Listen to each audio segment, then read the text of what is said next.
pemirsa, kembali lagi bertemu dengan saya Angel dalam Hukum di Mata Bowo. Dan seperti biasa kita sudah bersama dengan pakar hukum yang sudah tidak asing lagi bagi kita semua. Siapa lagi kalau bukan dengan Profesor Dr. Haji Sunarno Edi Wibowo SHM HUM. Langsung saja kita sapa, apa kabar Prof? Alhamdulillah baik-baik. Baik ya, Prof Bowo, sepertinya hari ini pakaiannya menampakkan sebuah kegelapan nih. Jangan-jangan ada teka-teki sesuatu nih Prof. Ada maksud dong. Ada maksud dong. Ada kegelapan. Ada kegelapan. Di mana itu kah Prof Bowo? Jadi ya, kalau sudah mahasiswa, sudah gerak, berarti mahasiswa itu ada maksud. Berarti kegelapannya nggak main-main ya, Prof? Main-main. Kalau gitu kita sapa dulu ya, mahasiswa-mahasiswanya. Apa tuh, Prof? Kelabu. Kelabu, oke. Sudah ada cintilan-cintilan pedas ya, Prof? Sebelum itu, karena tadi Prof Bowo sudah menyinggung ada mahasiswa yang turun ke jalan karena Indonesia gelap. Kita sapa juga ya. Di studio sudah hadir beberapa audiens dari beberapa universitas. Dari Universitas Trunojoyo Madura, dari UINSA, dan juga dari UPN Surabaya. Yang nanti juga bisa bertanya-tanya seputar permasalahan hukum baik yang terkait topik hari ini maupun di luar topik kepada Prof Bowo. Boleh ya Prof ya? Iya. Oke Prof, kita ngomong nih sejak kebijakan efisiensi anggaran pertanggal 22 Januari kemarin melalui instruksi Presiden Republik Indonesia nomor 1 tahun 2025 yang dikeluarkan, ada banyak pihak yang menyoroti tentang dampak saat ini. Di satu sisi, efisiensi memang diharapkan dapat berjalan lebih efektif untuk program prioritas nasional. Tapi, di sisi lain keresahan juga muncul dari sejumlah pihak yang merasa cukup kesulitan dengan langkah baru yang diambil oleh pemerintahan Prabowo Gibran saat ini. Kalau Prof Bowo menanggapi hal ini seperti apa nih, Prof? Ya, kalau sudah efisiensi tentang APBN, ini kita prioritaskan ya, tentang pendidikan itu pertama. Kalau dulu pendidikan ini kan 20% dari APBN. Sekarang hampir menjadi 16, berapa. Jadi kalau saya lihat ini berdampak sekali. Karena pendidikan itu dinomorsatukan. Negara tanpa pendidikan nggak akan maju. Negara tanpa pendidikan tidak bisa berhubungan dengan bagaimana kompetitifnya dengan negara-negara tetangga lainnya. Nah, generasi itu adalah hal yang pertama, pendidikan penting. Kemudian di samping itu juga berhubungan ketika di efisiensi. Nanti bagaimana masyarakat kemiskinan ini akan berdampak sekali. Di samping itu, saya lihat buahnya itu diskriminasi tentang berhubungan dengan korupsi. Kalau yang besar didiamkan, yang kecil ya ini baru-baru Hasto itu hanya itu berdampak begitu ditahan. Jadi seakan-akan saya tebang pilih. Nah dari situ harus introspeksi ya, dikarenakan mahasiswa nggak lelah-lelahnya gerak untuk demo. Berarti kalau kita mengingat tahun 98 tanpa dorongan keras dari mahasiswa, berapa tahun ya negara ini dipimpin oleh Presiden Soeharto kan, karena dorongan dari teman-teman mahasiswa. Gerakannya begitu masif. Nah dari situlah ada satu perubahan kan. Berarti yang kalau bahasa pewayangan, mahasiswa itu pendorong. Jadi ya itu dia ada kejujuran, ada keikhlasan, punya tujuan.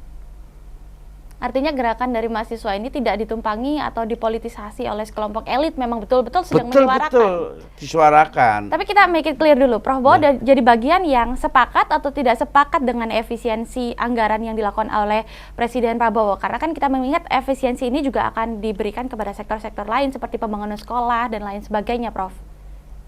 Oh, yang saya sampaikan bahwa efisiensi boleh, tapi efisiensi ini adalah jangan berdampak pada yang lainnya. Contohnya tentang hal equal tentang pendidikan.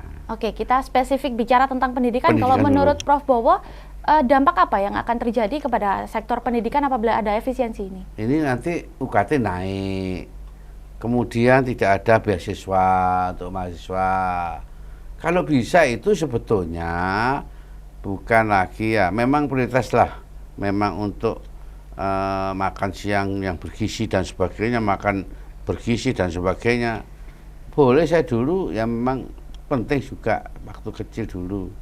Tapi ini zamannya seperti ini lagi ya, masa kembali ke yang masa lalu. Nah, sekarang kita melihat apa sih sebetulnya tujuannya negara itu apa, pemerintah itu apa, sebetulnya kan bagaimana mensejahterakan rakyatnya, ya, bagaimana rakyatnya itu sejahtera, hidupnya itu tidak sampai nanti dibawa kemiskinan, tidak sampai nanti bagaimana ya untuk daya belinya dan sebagainya, itu kan banyak sekarang. Kenapa? Ini berdampak dari efisiensi tentang anggaran. Tadi Prof. Bowo sebutkan ketakutannya adalah takutnya UKT naik, lalu ada beasiswa yang dipotong atau dihilangkan sama sekali mungkin. Iya. Tapi Kemendikti melalui Kementerian Keuangan, Ibu Sri Mulyani sudah menyatakan kalau yang bentuknya beasiswa dan lain-lain tidak akan ada potongan. Gimana nih, Prof? Saya belum bisa menjawab secara kepastian. Karena seringkali pemerintah sekarang ini berubah-ubah, aturan berubah-ubah, ya kan? Ucapan, tindakan berubah-ubah. Ini yang menjadi satu keresahan bagi mahasiswa sebetulnya.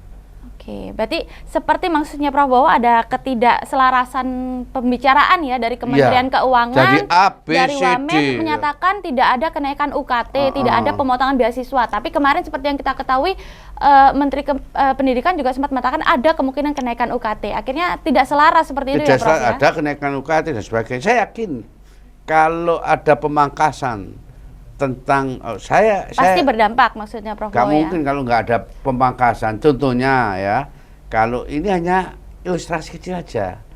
Ketika keluarga kecil nggak usah banyak-banyak lah. Kecil kalau sudah anggarannya biasanya ya katakanlah 5 juta, dipotong menjadi 2,5 juta. Apa nggak berpengaruh pada hal-hal kehidupan? Itu contoh ilustrasi kecil aja. Ibu Wamendikti menyatakan katanya yang dipotong anggarannya itu hanya yang bersifat seremonial. Gimana, Prof? Seremonial. Jangan. Pemerintah itu ucapan tertulis, baik lisan itu merupakan aturan. Itu harus diingat itu.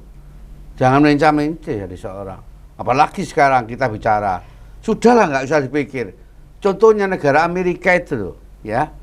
Itu besarnya itu hanyalah kabinetnya berapa sih? 15. Ini gak main-main loh. 109.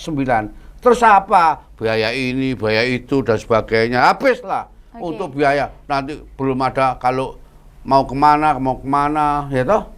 Ya kan? Berarti kan ada pemborosan juga, apa nggak dikawal? Jadi maksudnya Prof. Bowo, pemerintah ini melakukan efisiensi, malah menambah. Efisiensinya yang di bawah-bawah aja, masyarakat yang kena langsung itu dilakukan efisiensi, tapi kabinetnya gendut, staf khususnya bertambah terus, seperti itu maksudnya Prof? Iya, bertambah terus, nggak mungkin lah. Itu hal yang mustahil alias mustajab. Jadi kalau mau melakukan efisiensi harusnya dari atas dulu ya, Atas Prof? dulu, efisiensi dari atas dulu, baru mencerminkan dulu lah. Jangan segitu. Wah, saya yakin ya. Kalau di atas kan nggak mungkin dipotong lah ini dan sebagainya.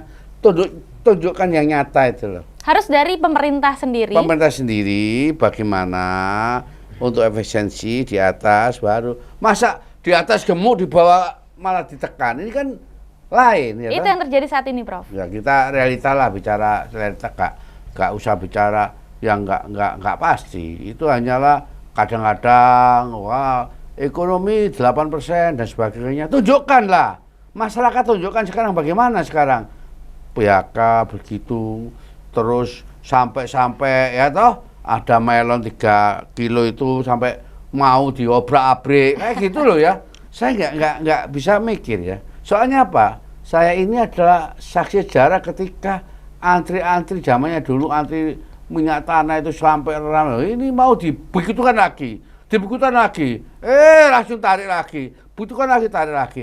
Ini apakah konsistensi pada apa yang menjadi ucapan dan tindakan?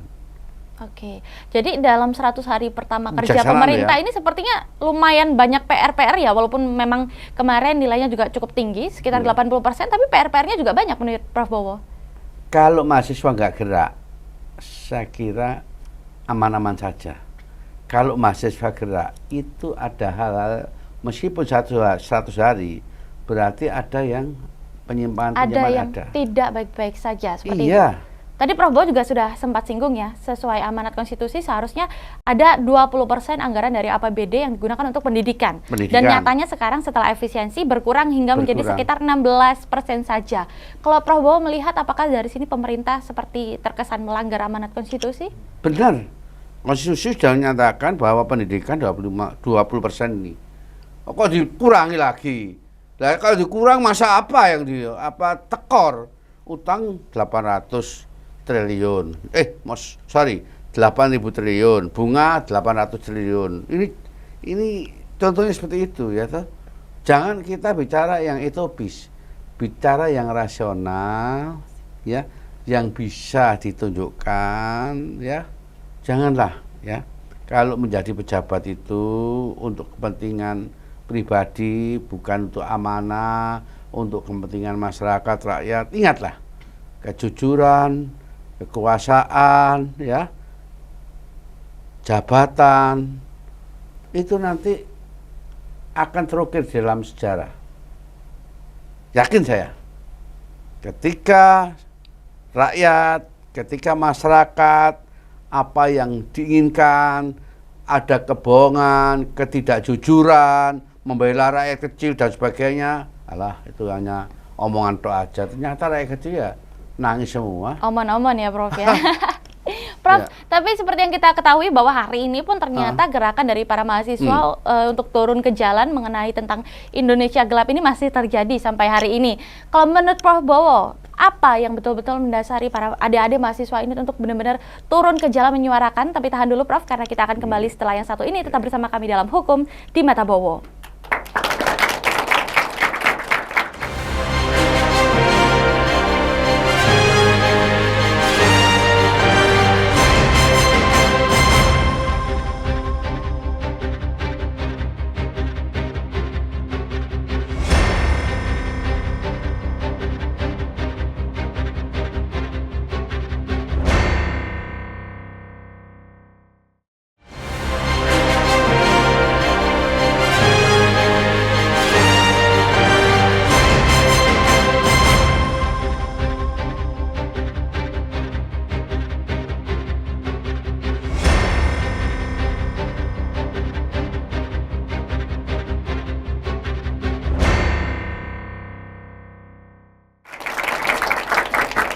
Baik pemirsa, kembali lagi dalam Hukum di Mata Bowo. Prof, tadi kita terakhir sudah sempat singgung tentang apa sih kira-kira yang memang betul-betul mendasari para mahasiswa ini untuk turun ke jalan menyuarakan Indonesia gelap. Menurut Prof Bowo apa? Kalau gelap ini kan sudah ada persoalan. Ini belum ayo kabur loh, saya belum bicara ayo kabur loh ya.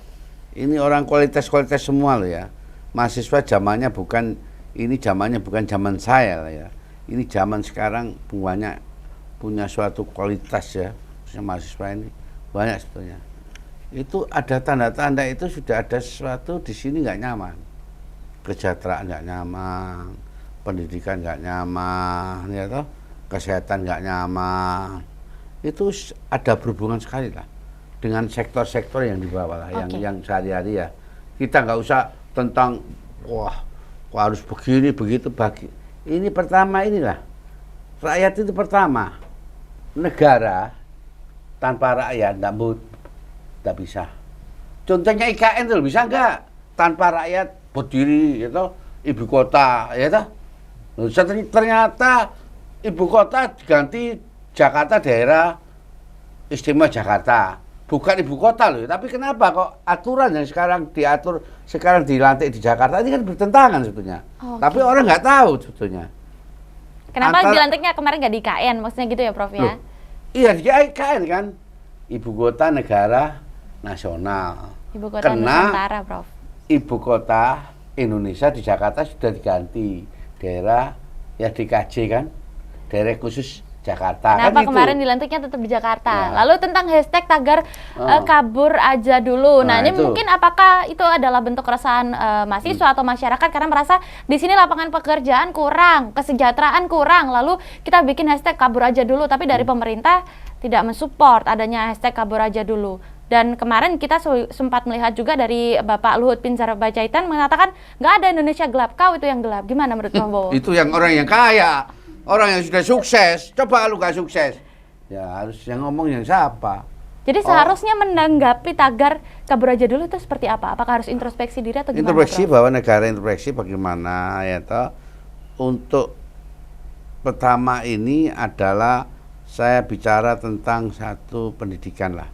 Ini jangan dikurangi ya. Kalau sudah konstitusi mengatakan 20% ya harus dong, jangan di ini belum melangkah ke kesehatan, ya kan? Itu penting.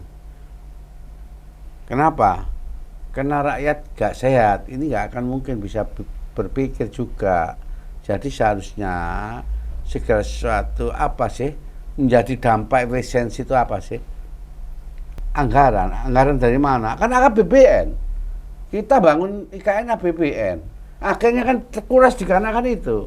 Apa sebetulnya tidak semestinya bangun semestinya. Nah, ini menjadi satu persoalan. Ternyata sekarang nggak tahu diblok kan itu anggaran sekarang. Kenapa? Ya memang bersesuaian lah. Jadi Prabowo tuh sebetulnya melihat belum ada urgensi tentang efisiensi ini terutama dalam sektor pendidikan. Iyalah, janganlah kalau sektor pendidikan ini jangan. Kenapa? Karena ini adalah masa depan bangsa terletak dari satu pendidikan. Oke, Prof. Kita berbicara tentang efisiensi anggaran. Kalau yang ditakutkan dari sisi mahasiswa adalah takutnya UKT-nya naik, beasiswanya dihapuskan. Kalau dari sisi Prabowo, yang kita tahu juga Prabowo juga seorang dosen, takutnya apakah ada biaya riset-riset juga yang akan dikurangi? Akan dikurangi riset, semua akan berkurang. Dampaknya apa, Prof? Kalau misalnya dana riset itu dikurangi, dampaknya apa kepada pendidikan? Spesifiknya? Contohnya, kalau dana riset dikurangi dan sebagainya, berarti ini kan satu penelitian kan, otomatis kedepannya pendidikan kan tidak maju kan. Kemajuan suatu pendidikan itu dari riset, penelitian dan sebagainya kan itu. Oke. Ya, saya gak bicara yang lain ya. Tanpa riset masa bisa? Kita maju itu tanpa riset gak akan bisa. Penemuan apapun itu dari riset, dari penelitian. Contohnya, ini kedokteran nih, kita bicara, oke, bagaimana kalau menyembuhkan penyakit kanker, itu kan diteliti terus, masih ada riset terus, contohnya seperti itu, hanya itu aja. Kemudian yang lainnya, ekonomi, hukum, semua itu kan memerlukan satu penelitian. Tanpa adanya penelitian riset, saya kira kemajuan suatu bangsa tidak bisa mengungguli dari dunia luar, sudah begitu pesatnya. Contohnya aja, contoh ya, digital ya sekarang. Kita ngomong di sini, kalau sudah mohon maaf ini, sudah ada yang WA, sudah ada yang Instagram, sudah ada yang lainnya, sudah langsung. Enggak kayak dulu kan, sekarang nanti akan terbit malamnya, esoknya. Kalau sekarang enggak. Sekarang makanya itu kan merupakan satu penelitian juga, riset juga. Nah, contohnya sekarang zamannya sudah bukan zaman kayak dulu lagi. Segala sesuatu apapun bentuknya, sembunyikan apapun akan ketahuan sekarang. Makanya mahasiswa ini kan lebih canggih tentang bagaimana ya mengulak-ngalik tentang masalah pemerintah ini itu dan apa sih kan tahu, katakanlah kabinet A, B, C, D, E kan jalan semua, belum nampak, memang 100 hari, tapi kelihatannya contohnya wakil presiden, contohnya yang lihat makanan siang malam pada anak-anak, contohnya seperti itu kan kelihatan. Kalau dulu kan masih bisa disembunyikan, tapi sekarang nggak bisa lagi disembunyikan. Kalau itu memang punya suatu kualitas ya, itu pikirannya. Artinya di era digitalisasi sekarang itu kualitas setiap pemimpin daerah kita, bahkan pemerintahan kita tuh semua terpampang nyata melalui media ya Prof ya? Media. Jadi nggak semudah apa yang dibayangkan, jadi kepala daerah, jadi pimpinan, dari apapun nggak seperti hanya politik, pokoknya disenangi, oke, senangi oke. Ternyata amburadul kan. Sekarang kita bicara ekonomi amburadul nih. Kalau dia punya kualitas, dia punya pemikiran yang ke depan, ya toh bagus kan. Sekarang kan nggak usah lah, kadang-kadang ya belum tentu itu hal-hal yang sudah dia melalui suatu proses kehidupan. Pokoknya dipilih ya langsung oke. Kalau dulu kan enggak kan? Kalau dulu kalau mau jadi pimpinan itu harus memang kalau bicara itu kan kayak proses ya. Enggak langsung comot. Emangnya ada Prof pemimpin yang dari hasil comot-comot sekarang? Dilihat aja sekarang. Dilihat aja 275 kepala daerah korupsi semua itu. Berarti apa itu? Berarti dia nggak bisa memberikan sesuatu lapangan pekerjaan, terus mencari bagaimana ya, hanya tergantung pajak lah, tergantung ya bagaimana kan gitu kan. Oke. Baik. Sekarang loh ya, kalau kita negara tanpa pajak nggak bisa. Contohnya kalau negara tanpa rakyat nggak bisa hidup, nggak akan bisa jadi. Yakin saya. Kita bicara yang lain-lainnya, teori-teori yang dulu itu kayak ada Plato, Aristoteles, ya toh, Socrates, itu kan itu hidup ikut kegiatan sudah. Itu kita bicara seperti hanya itu aja loh. Ternyata benar kan? Oke, tadi ngomong-ngomong tentang pejabat yang korup, Prof, kita juga jadi ingat masyarakat ada yang membagikan perbandingan, Prof, antara pemerintah dengan pemerintahan kepemimpinan dari Deddy Mulyadi, ya, yang kemarin juga sempat isunya melakukan efisiensi anggaran, tapi dimulai dari diri sendiri, seperti memangkas transportasi dan juga baju dinas dari gubernur. Jadi efisiensi itu dilakukan kepada diri sendiri sebelum dilakukan kepada masyarakat. Ya. Nah, apakah menurut Prof bahwa memang selayaknya harusnya dicontoh mulai dari Deddy Mulyadi, Prof? Ya coba sampean lihat dulu ya, Mbak Angel ya. Contohnya, coba ada nggak pemimpin yang kawar-kawar? Neci semua, mobilnya gila. Apalagi kemarin nambah staf khusus lagi, Prof, yang masyarakat juga nggak tahu fungsinya untuk apa. Pokoknya nambah anggaran lagi untuk menggaji mereka. Anggaran, belum kantornya ini dan sebagainya, belum nanti dari pusat ke daerah semua itu kan dari nilai-nilai itu kan kelihatan, ya. Berarti bocornya anggaran kan dari situ semua kan. Jadi bocornya anggaran dari atas ini gendut di atas, kecil di bawah kecil gitu di bawah. maksudnya, Prof. Okay. Kalau bisa di bawah itu dipersulit, atas di seneng-seneng. Jadi gitu loh. Ya ini hanyalah sebagai satu anekdot ya. Janganlah menari-nari di atas penderitaan rakyat, janganlah. Kan berarti menari di atas penderitaan. Wah. Jadi seolah-olah masyarakat yang disuruh berhemat tapi yang di atas foya-foya. Di atas foya-foya itu.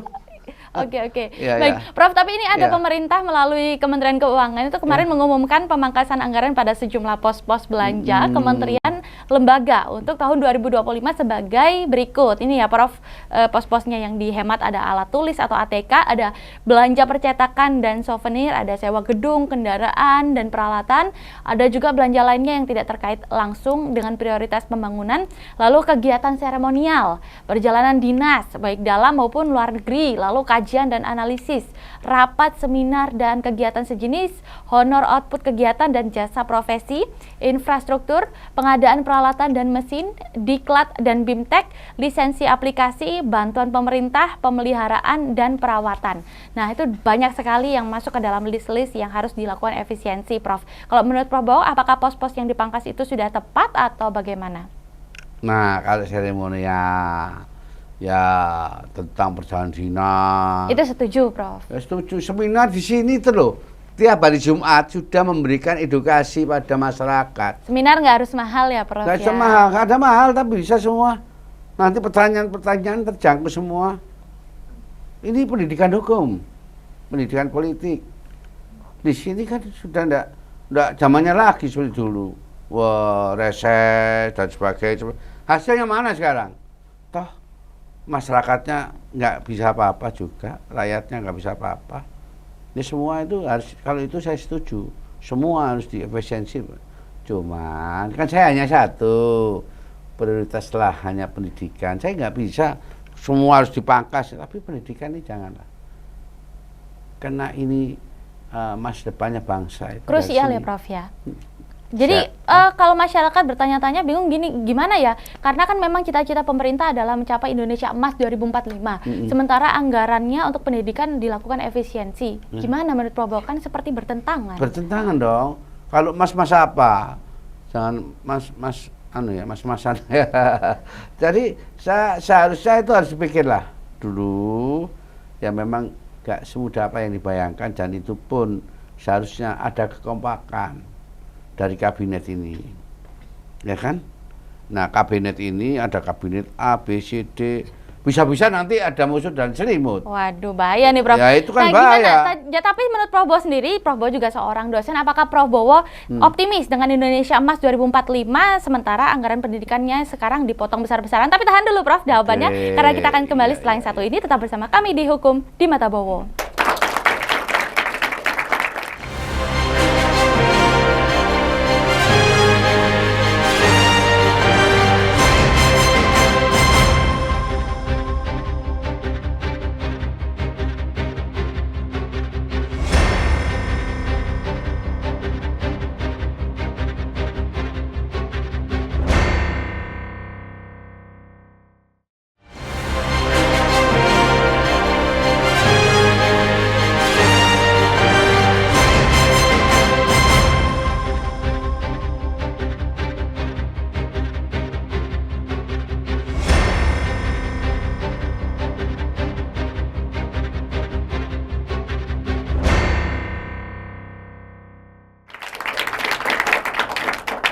Baik pemirsa, kembali lagi dalam Hukum di Mata Bowo. Masih tentang efisiensi anggaran yang buntutnya banyak. Ada tentang juga Indonesia gelap, seperti segelap bajunya Prof Bowo hari ini. Labu ya. Dan juga ada banyak sekali mahasiswa yang turun-turun ke jalan ramai menyuarakan tentang Indonesia gelap. Sekarang di studio kita sudah hadir teman-teman perwakilan dari beberapa universitas yang mungkin mau bertanya atau menyuarakan suaranya Prof terkait isu saat ini. Boleh kita kasih kesempatan ya Prof ya? Kesempatan, memang inilah kebebasan di forum ini bagus. Oke, kita mulai dari yang pertama. Pertanyaan pertama silakan, waktu dan tempat kami sediakan. Ya, baik, terima kasih atas kesempatannya. Perkenalkan nama Sorry, berdiri. Saya Muhammad Rafli Putra Herono dari UPN Veteran Jawa Timur, Fakultas Hukum. Izin Prof, terkait pemangkasan anggaran yang khususnya di sektor pendidikan universitas, di universitas. Nah, ini jika memang ada pemangkasan di sektor universitas, itu kan akan berdampak pada UKT yang meningkat. Nah, itu juga bisa bisa nggak setara dalam hal pendidikan, nggak merata begitu, Prof. Jadi ini melanggar undang-undang sebenarnya. Pada Undang-Undang Nomor 20 Tahun 2003 tentang Sistem Pendidikan Nasional, pada pasal 5 ayat 1 yang mengatakan setiap warga negara mempunyai hak yang sama untuk memperoleh pendidikan yang bermutu. Nah, ini kan bertentangan bila ada kalangan orang yang kurang mampu. Ini kan tidak mendapatkan pendidikan yang bermutu jika memang ada efisiensi anggaran itu. Nah, pertanyaan saya, apakah ada solusi lain dari pemangkasan ini untuk memungkinkan pendidikan tinggi berkembang tanpa membebankan negara? Begitu, Bro. Baik, itu Prof, tadi pertanyaannya baik sekali. Gimana kalau tanggapan dari Prof? Ya, solusinya apakah perguruan tinggi negeri punya otonomi, punya usaha sendiri, berbadan PT, itu masih bisa dicarikan dengan uang itu. Tapi kalau enggak, ya tetap harus anggaran belanja negara kan. Ini kan sebagai undang-undang. Apakah undang-undang itu ditabrak? Kan enggak bisa. Nah, inilah ada kekhawatiran ketika nantinya anggaran pendidikan yang sudah ditentukan di dalam konstitusi 20% diefisienkan, ya kan? Berarti nanti UKT-nya ini loh UKT 6 bulan sekali, ya toh. Terus nanti yang tidak mampu tidak diberikan beasiswa, jadi pendidikannya nggak merata. Nah, ini bertentangan dengan undang-undang. Inilah yang saya sampaikan bahwa seharusnya pemerintah itu prioritaskanlah pada pendidikan. Soalnya pendidikan itu penting. Kasihanlah yang sudah lalu yang lalu lah. Tapi sekarang ini harus dikembalikan lagi ya 20%. Tujuannya kan seperti itu. Dari anggaran tentang pendidikan seperti itu. Dibalikan lagi, jangan bertentangan. Oke. Kalau ditambah ya alhamdulillah syukur. Tapi kalau enggak ya tetap 20%. Sebaiknya jangan dikurangin ya. Dikurangilah seperti itu. Oke, berarti yang ditakutkan oleh teman-teman mahasiswa ini selain UKT-nya naik, lalu beasiswanya hilang, kalau dari sisi dosen mungkin biaya risetnya juga dikurangi, tapi yang ditakutkan juga mutu dan kualitas pendidikannya jadi berkurang. Seperti itu ya, Prof. Kalau sebagai seorang dosen ya tetap ikhlas, moralnya, integritasnya ya toh itu tetap harus disampaikan. Sedikit mungkin Prof, kita mau tanya Prof Bowo dari sisi seorang dosen juga. Ya. Kalau menurut Prof Bowo, kesejahteraan dosen sekarang saat ini apakah sudah baik ataukah dengan efisiensi anggaran nanti Prof Bowo juga ada kekhawatiran sesuatu nih Prof? Sudah banyak dosen yang sampai unjuk rasa. Saya kan ya saya dosen sendiri ya toh. Ya memang unjuk rasa itu jangan skip lah. Ya tetap itu bagian dari suara ya toh, tentang kebebasan bersuara pendapat itu dilindungi oleh konstitusi, seharusnya tidak ada masalah. Dosen ini berapa tahun tidak digaji tentang apa itu ya tadi mohon maaf tunjangan itu tadi ya profesionalnya, tunjangan dia itu sudah diberikan, maka itu ya kalau seperti itu ya kita itu bagaimanapun ada amal ibadah, bukan hanya ibadah tapi amal, ilmu itu ya penting. Contohnya di sini ilmu ini kan ilmu ini nanti ya dibawa di surga dosen-dosen nanti gitu. Untuk apa? Untuk sangunya di surga. Tidak apa-apa lah seperti itu, tapi ya Bu jangan teman-teman ya. Artinya menurut Prof Bowo harus ada pengkajian ulang ya? Ya sebetulnya seperti itu. Pengajian ulang itu sebetulnya ya penting ya. Pengajian ulang itu penting, tapi ya semua itu saya kira dosen memaklumi, tapi yang tidak dimaklumi ini kan mahasiswa lah, jangan dipotong-potong.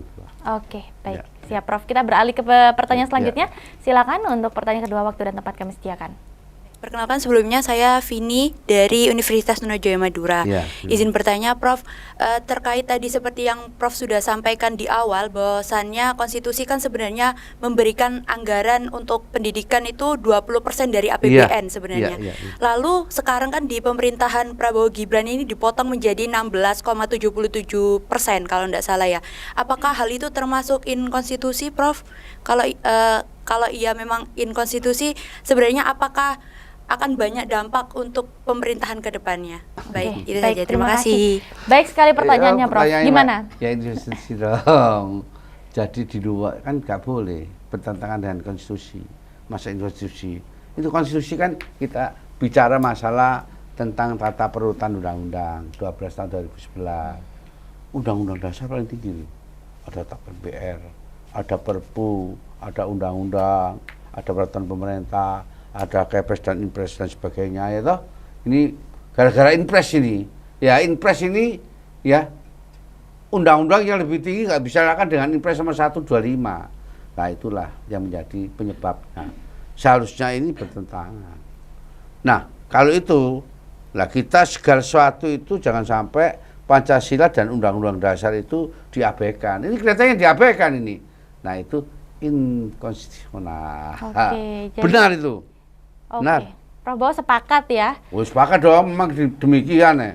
Oke, kalau berbicara tentang Indonesia Gelap, kita melihat ada beberapa tuntutan yang dibawa oleh mahasiswa dan beberapa yang kami baca tuntutannya selain tentang efisiensi anggaran ini, ada tuntutan juga untuk mengkaji ulang makan bergizi gratis. Kalau Prof Bowo setuju atau enggak? Ya. Dan yang terakhir Prof, ada satu juga tuntutan tentang menghilangkan cawe-cawe Jokowi. Nah, ini seperti apa Prof? Ya, jangan ada seperti itu ya. Ya, matahari kembar ada itu. Ya benar. Emangnya sekarang ada matahari kembar, Prof? Contohnya seperti ini tuh. Prof Bowo melihat itu? Melihat seperti ini. Jangan sampai ikut-ikutan.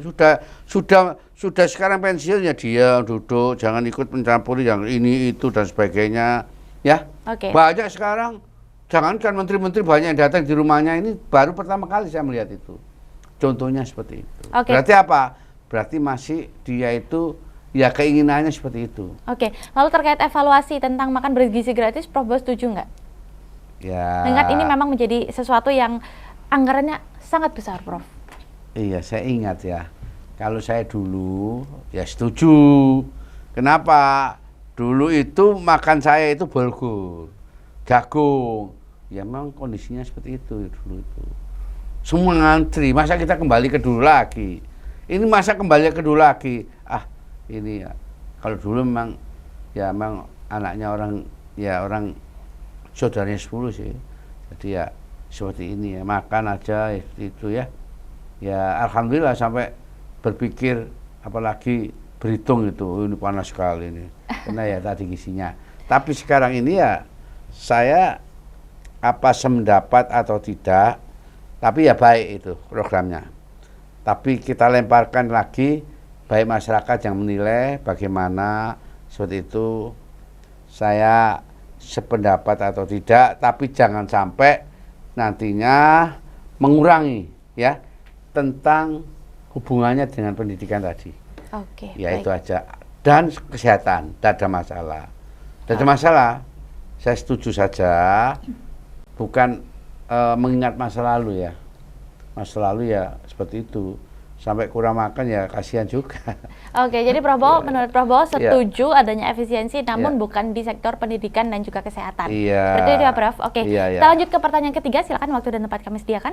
Sebelumnya perkenalkan, nama saya Rudi dari Winsa Sunan Ampel, Surabaya. Izin bertanya, Prof. Menurut Prof Bo, apakah anggaran efisiensi ini benar-benar efektif atau justru berisiko menimbulkan ketimpangan sosial? Terima kasih. Baik, terima kasih. Itu Ini bagus. gimana, Prof? Ya jelas ketimpangan sosial, Ketimpangan ekonomi. sosial. Jadi dengan adanya efisiensi anggaran ini lebih banyak Yakin positifnya apa negatifnya, Prof? Ya negatifnya ada dong ya, semua itu ada ketimpangan sosial, ekonomi akan berdampak. Contohnya ketika ada kalau sudah anggaran belanja negara ini ya, ternyata daerah juga nonton juga, katanya bisa jadi kepala daerah, bisa anggaran sendiri, ternyata nggak bisa kan. Masih ingat kalau sudah tiap tahun anggaran negara ya, APBN itu yang dinanti semuanya, sektor apapun menanti sebetulnya. Kalau itu diefisien akan timbul ya apa yang disampaikan tadi oleh Mas tadi, benar, kesenjangan semua nantinya. Ya itulah, itu risiko sudah. Tapi itu berdampak semua. Oke. Nah tapi ya mudah-mudahan nantinya ini dikembalikan atau tidak silakan. Tapi yang jelas Indonesia itu negara kaya. Kalau bisa itu ya tindak pidana korupsi itu dia memang benar-benar jangan tebang pilih. Kalau tahu ya di mana ya contohnya ini korupsi banyak tahu kok. Dan salah satu tuntutan yang dibawakan oleh para mahasiswa dalam Indonesia Gelap ini adalah untuk segera mengesahkan Undang-Undang Perampasan Aset yang sepertinya kayaknya Betul. sekarang udah mulai hilang nih, Prof. Udah mulai nggak ada yang bahas. Menurut Mana Prof dibahas gimana? sekarang? Hanya apa ya? Dilemparkan isu-isu lain kan. Kalau perampasan aset di undang-undang itu baru cakep kan? Emang siapa sih, Prof, yang takut kalau misalnya Undang-Undang Perampasan Aset ini disahkan? Ya pejabatnya yang punya kuasa. Oke. Yang pejabatnya semua. Pejabat ngomongnya gampang. Cuma coba sekarang dipraktekkan nggak bisa, faktualnya nggak bisa. Oke. Sekarang itu loh, tahu sebetulnya. PPATK itu tahu uangnya berapa. Tahu. PPATK itu tahu, disembunyikan di mana tahu. Sekarang Kecuali kalau disimpan di ya bombong tas temen apa. Oke, tahan Prof, ini kita kayak sepertinya akan bahas di segmen yang kita akan buat sendiri karena kan panjang juga kalau bahas sampai tentang ini. Kita lanjut dulu ya Prof Iya ya. dong, cepet Ke ya. pertanyaan selanjutnya silakan. Waktu dan tempat kami sediakan. Baik, terima kasih. Perkenalkan, nama saya Nadila dari UIN Sunan Ampel Surabaya. Ingin bertanya Prof, tadi kan kita sudah membicarakan tentang pemangkasan anggaran, lalu penambahan staf khusus di kementerian yang kita belum tahu juga berfungsi sebagai apa. Nah, menurut Prof Bawa nih, bagaimana perspektif hukum mengenai keadilan dalam alokasi anggaran negara? Oke. Begitu. Terima Baik kasih, sekali. Prof. Terima kasih, pertanyaan baik sekali Prof. Gimana nih Prof? Ya, memang Staf khususnya gendut yang masyarakat juga nggak tahu fungsinya untuk apa, tapi yang dipangkas di bawah-bawah. Gimana nih Prof? nah kalau kita bicara keadilan itu ya semua samalah. Keadilan itu bukan hanya untuk orang-orang besar, tapi di mata hukum itu sama, di mata keadilan itu sama, nggak ada perkecualian. Sekarang keadilan itu apakah sudah ada, sudah sama setara di Indonesia? Boten, Oke. nggak ada coba yang bisa besar itu, banyak yang kaya itu, punya perusahaan berapa, oh mengenak, coba dia sengsara, nggak mungkin ngomong begitu. Lah inilah, jadi seperti itulah, kalau bisa ya samalah, kalau bisa ya jangan gendut-gendut ya kabinetnya ya, tolong dipangkas pelan-pelan ya toh, sehingga Pak Ramping dengan kerampingan itu mencerminkan bahwa lo ini lo ya, yang bawah seperti ini tangisan, yang atas juga sama, itu kan adil, Oke. keadilan kan. Jadi efisiensi itu hendaknya dirampingkan mulai dari atas dulu, baru ke bawah-bawah. bawah kan, memberikan satu suri teladan. Contoh dan rasa keadilan. kepada Lah, masyarakat. Oke, itu. baik Prof. Menurut Prof Bowo, ada nggak kira-kira solusi lain yang bisa dilakukan oleh pemerintah untuk mengatasi permasalahan ini tanpa harus melakukan efisiensi anggaran? Sebetulnya bisa kan, coba itu sektor-sektor pertambangan besar-besar kan, itu kan coba itu yang punya siapa, punya sektor yang punya IUF-nya itu siapa, itu coba itu di koordinasi yang baik, dipantau yang baik, ya itu bisa. Negara kita negara kaya kok. Oke, pesan dan Coba. kesan Prof kepada pemerintah dengan adanya kericuhan Indonesia gelap dan efisiensi anggaran ini. Ini pada pemerintah untuk introspeksi. Berarti memang ini adalah jangan diremehkan masalah mahasiswa sudah gerak terus ini. Karena ini berarti apa? Berarti harus berjiwa besar ya. Kemudian pemerintah harus benar-benar direspon sekali, jangan sampai ini diremehkan dan sebagainya ya. Apalagi di skip, di stop dan sebagainya ya. Jangan seperti dulu ya, diembek-embek ya. Akhirnya yang mendapatkan orang gembuk-gembuk, yang gitulah. Gak adil itu ya. Oke. Saudara menarik di atas penderitaan mahasiswa, jangan. Mahasiswa itu dia tidak punya suatu tujuan apapun, tidak punya kepentingan apapun, tidak punya desain politik apapun ya. Itu. Jadi itu merupakan satu bagian, satu kritik. Itu sebetulnya membangun untuk bangsa dan negara, bukan mengotori. Karena mahasiswa itu coba saudara lihat di jalan kayak gitu ya, sampai dipukul, sampai kena apa-apa, itu kasihan itu. Nah, jangan sampai terjadi. Itu merupakan satu bagian dari kedepannya bangsa itu dari mahasiswa. Oke. Mahasiswa itu adalah merupakan satu bagian dari orang intelektual, orang pendidikan. Nanti semua yang mengganti sampai saudara itu loh, semua umur itu gak tahu. Toh siapa yang ganti? Ya mahasiswa kan. Pesan Ya nggak? Prof kepada mahasiswa yang Iya sedang kan? pesan-pesan kepada mahasiswa yang sedang turun ke jalan menyuarakan suaranya Prof. Apa? Ya, itu penting. Kenapa? Mahasiswa itu tidak ada tendensi apa-apa, tidak ada tendensi apa-apa. Dia menyuarakan tahu. Kenapa? Karena sekarang itu zamannya digital. Sedetik pun tahu. Mengorasi. Mahasiswa itu cerdas-cerdas kok, tahu semua. Bagaimana? Kan bisa kalau dibuka semua itu. Ya, siapa yang salah, siapa yang benar, siapa apakah, mohon maaf ini, apakah kabinet ini punya satu kedepannya ada sesuatu? Belum. Tahu-tahunya malah merecoki gitu.